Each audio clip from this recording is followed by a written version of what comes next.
All right, there's a lot to talk about today, so let's get started. You may know who I am. If you don't, it doesn't matter. That's not what it's about today. Let's start out with being sick and fucking tired of trying to tell you that human beings' lives are worth something. Okay? Let's start there.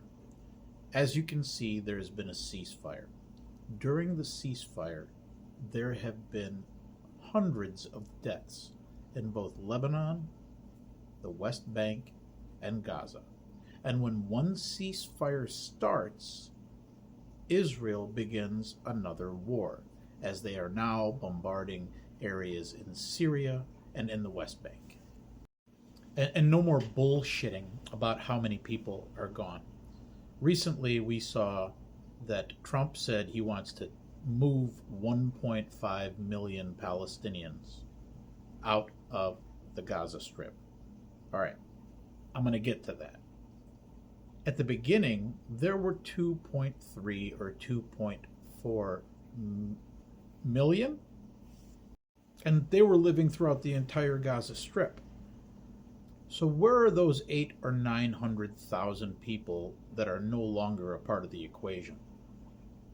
They're under the fucking rubble because they're dead. That's how many people have been exterminated. Okay? Keep that in mind. How many is enough? And let's get to this stupidity where Trump wants to move the Palestinians out of one place and send them to another. Everybody knows it's stupid. It's no different than sending the Israelis to Greenland or sending the Virginians to Guadalupe Island.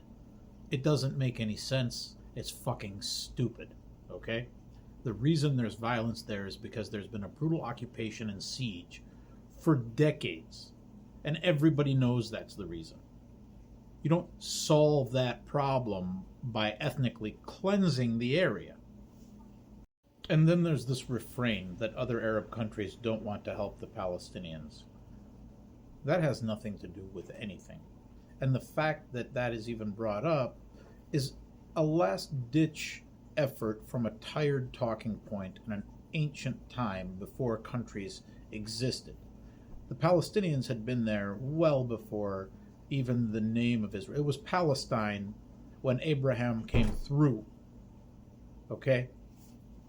So it's always been Palestine. And the only time in the Old Testament they talk about Israel, he was a person who wrestled with God. He wasn't a country. So to say these other countries don't want to take them in, these people don't want to leave. It doesn't matter if they want to take them in or not. This is their country. This is where they're from. They are not going to have it stolen by some interlopers that don't really have any connection with the land. So there'll be more to come. But these are a couple of issues that I wanted to bring up right away.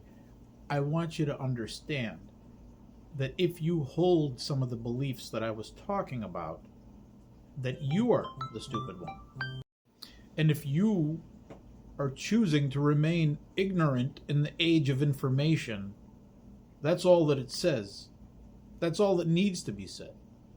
You're reverting back to what you want to believe, your primal beliefs, rather than objective factuality.